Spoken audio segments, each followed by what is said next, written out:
আপনারা শুনেছেন গাজীপুরে এক গৃহহীনকে পিটিয়ে হত্যা করা হয়েছে।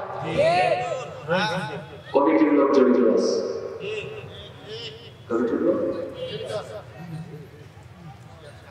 ইমাম সাহেবকে অপমান করেছে, সে বলাৎকার করছে।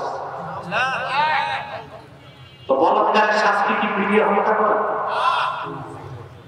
এক্সট্রা জুডিশিয়াল কিলিং, বিচার বহির্ভূত হত্যাকে ইসলাম সমর্থন করে না। বিচার বহির্ভূত হত্যাকে প্রচলিত আইনও সমর্থন করে না। এখন পর্যন্ত বিভিন্ন ইমামের মামলা নেওয়া হয়নি। ইমাম তো খবর কারা হত্যা করে রয়েছে, কেন তাদের গ্রেফতার করা হচ্ছে, কেন মামলা নেওয়া হচ্ছে? বাংলাদেশে ইমাম সাহেবদের মূল্য না।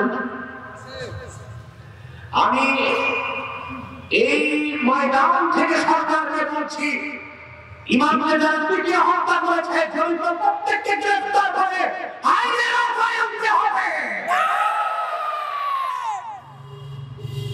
নতুবা তার চড়া মূল্য তোমার কাছে দিতে হবে। ইমামের দোষ দিলে কেন বলতে করছে? সাক্ষী রাখবে না, জনগণ আইন হাতে তুললো কেমন করে? মেনে নিলাম বলৎকার করছে। ইমাম আজম আবু হানিফার মতে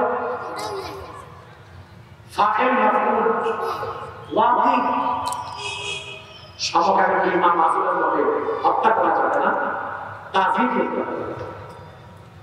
বিচারক শাস্তি নির্ধারণ করে শাস্তিটাকে দিতে হবে। মৃত্যুদণ্ড দিতে হলে কি মানুষ দিবে না রাষ্ট্র দিবে? এই যে এক্সট্রা জুডিশিয়াল কিলিং, বিচার বহির্ভূত হত্যাকাণ্ড, এটাকে সমর্থন করার সুযোগ এই ইমাম হত্যার বিচার আমরা চাই এবং দৃষ্টান্তমূলক শাস্তি চাই। আপনারা কি চান? মসজিদ কমিটিগুলোতে নামাজিগুলোতে অভাব, যে এক ওয়াক্ত নামাজ পড়ে না, পয়সা আছে,